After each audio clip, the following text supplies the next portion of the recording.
भगवान वासुदेव श्री कृष्ण जी के चरण कमलों को नमन करते हुए श्रीमद् भागवत महात्म चौथा अध्याय प्रारंभ करते हैं। श्री सनत कुमार जी नारद जी से कहते हैं कि हे नारद, कलयुग में महापापी मनुष्य भी सप्ताह यज्ञ के सुनने के बाद पवित्र हो जाता है और मुक्ति पद को पाता है। इस संबंध में हम तुम्हें एक प्राचीन कथा सुनाते हैं, उसे ध्यान से सुनो। दक्षिण दिशा में एक तुंगभद्रा नाम की नदी है। उस नदी किनारे एक गांव में आत्मदेव नाम का एक विद्वान, तेजस्वी और धर्मात्मा ब्राह्मण रहता था। उसकी पत्नी का नाम धुंधली था। वह अपने पति को बहुत दुख देती थी, किंतु वह ब्राह्मण ईश्वर की इच्छा समझकर उसे कुछ नहीं कहता था। वृद्धावस्था में तब जब उस ब्राह्मण को पुत्र न हुआ, तब उसने पुत्र प्राप्ति के लिए व्रत तथा नियम रखने प्रारंभ कर दिए और ब्राह्मणों को बहुत से दान दिए, तब भी उसकी अभिलाषा पूरी नहीं हुई। तब वह एक दिन निराश होकर देह त्यागने की इच्छा से घर से निकलकर जंगल में पहुंच गया। दोपहर में प्यास से व्याकुल वह एक सरोवर के पास गया और जल पीकर बैठकर सोचने लगा। उसी समय वहां एक महात्मा पधारे। आत्मदेव उनके तेज को देखकर बड़े आदर से बैठाया। महात्मा ने आत्मदेव को शोकावस्था में देख उससे पूछा कि हे ब्राह्मण, तू इतने चिंतित क्यों है? यह सुनते ही ब्राह्मण नेत्रों में जल भरकर बोला, हे महाराज, मैंने पूर्व जन्म में कोई ऐसा पाप किया था जिसके कारण मेरी संतान नहीं हुई, इसलिए मैं यहाँ अपने प्राण त्यागने आया हूँ। संसार में जिसको संतान न हो उसके धन संपत्ति को धिक्कार है। मैं ऐसा अभागा हूँ कि मेरी गौ भी बांझ है। जिस वृक्ष को लगाता हूँ वह भी फल नहीं देता, जो फल बाजार से लाता हूँ वह भी सूख जाता है।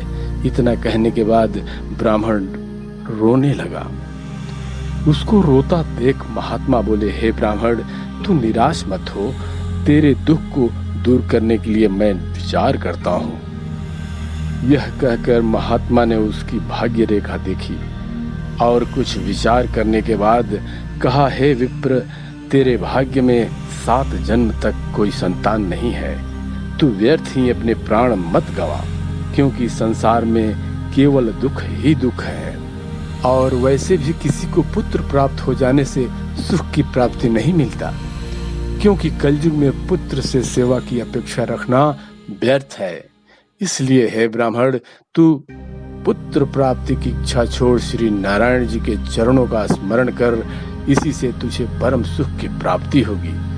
महात्मा के ऐसे वचनों को सुनकर विप्र ने कहा कि हे महाराज, इस समय तो मुझे पुत्र प्राप्ति के सिवाय और कुछ नहीं जान पड़ता, इसलिए आप एक पुत्र दीजिए, नहीं तो मैं अभी आपके सामने अपना प्राण त्याग दूंगा। महात्मा ने आत्मदेव की जब ऐसी दशा देखी तो वह पुनः बोले, हे ब्राह्मण, राजा चित्रकेतु ने संतान प्राप्ति के लिए 10,000 विवाह किए थे, फिर भी उनको पुत्र प्राप्ति नहीं हुई।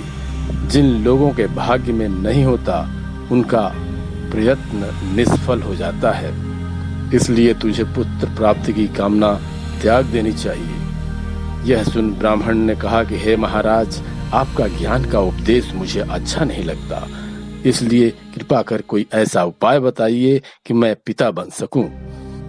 आत्मदेव का हठ देख महात्मा ने उसे एक फल दिया और कहा कि यही तेरी इच्छा है तो यह फल ले जाकर अपनी पत्नी को खिला दे। ईश्वर चाहेंगे तो तुझे पुत्र प्राप्त हो जाएगा।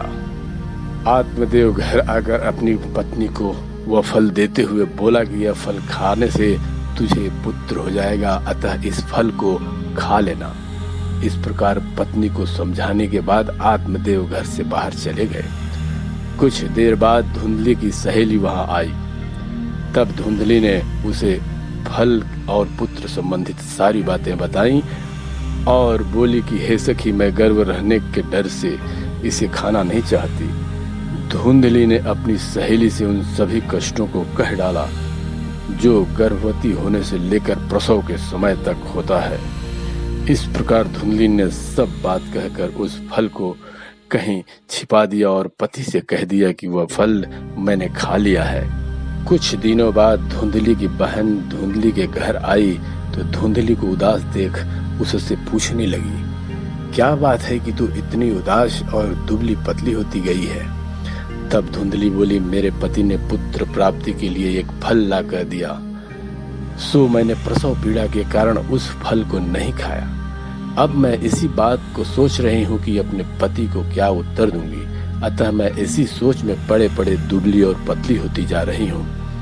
धुंधली की यह बात सुनकर उसकी बहन बोली, तू कोई चिंता मत कर, मेरा एक मास का गर्भ है, जब मेरे गर्भ से लड़का होगा तो मैं तुझे दे दूंगी, इसलिए तू अपने पति को कह दे कि मैं गर्भवती हो गई हूँ। वह फल जो रखा है उसे अपनी गाय को खिला दे, उस प्रकार किसी को पता भी नहीं चलेगा। यह बात सुनकर धुंधली बहुत प्रसन्न हुई और अपनी बहन को अपने घर में छुपा कर रख लिया। वह समय आ गया जब धुंधली के बहन को पुत्र हुआ। तब धुंधली ने अपने पति को बताया कि मुझे पुत्र हुआ है। यह सुन आत्मदेव बहुत प्रसन्न हुआ तथा ब्राह्मणों और याचकों को बहुत दान दिया।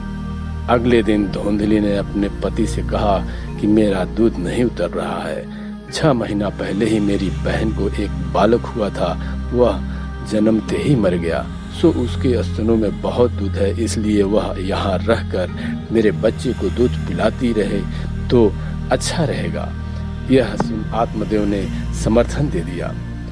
तब धुंधली की बहन खुले रूप से वहाँ रहने लगी और दूध पिलाने लगी और उसका नाम धुंधकारी पड़ा। उधर उस फल को खाने के बाद गाय भी गर्भवती हो गई और उस गाय ने भी मनुष्य रूपी एक बालक को जन्म दिया।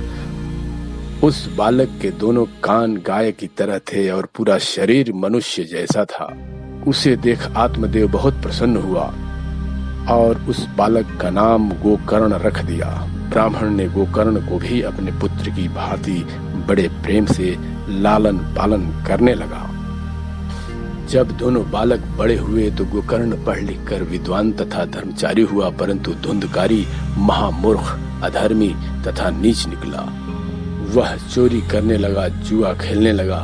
वेश्यागमन में उसने घर का सारा धन समाप्त करने के बाद एक दिन माता पिता को पीटकर घर का सब सामान बेचकर वेश्या को दे दिया। पुत्र का ऐसा स्वभाव देखकर ब्राह्मण दुखी होकर रोने लगा। तब गोकर्ण ने आत्मदेव से कहा, हे पिता, संसार में दुख के अतिरिक्त सुख पाना दुर्लभ हो जाता है, अतः आप चिंता त्याग दीजिए, क्योंकि इस संसार में राजा, प्रजा, धनी, निर्धन सभी मनुष्य को कोई न कोई दुख लगा रहता है। सुख तो उसी को मिलता है जिसने माया मोह से मन हटाकर अपना अपना ध्यान प्रभु के चरणों में लगाया है। अतः आप भी मोह त्याग कर अपना मन प्रभु में लगाइए, तभी आपको सुख की प्राप्ति होगी। गोकर्ण की ऐसी बात सुनकर आत्मदेव ने सांसारिक माया मोह से अपना मन खींच लिया और वन में जाकर प्रसन्न चित्त से श्री हरि का चिंतन करने लगा और कुछ दिन बीतने के बाद अपना देह त्याग दिया।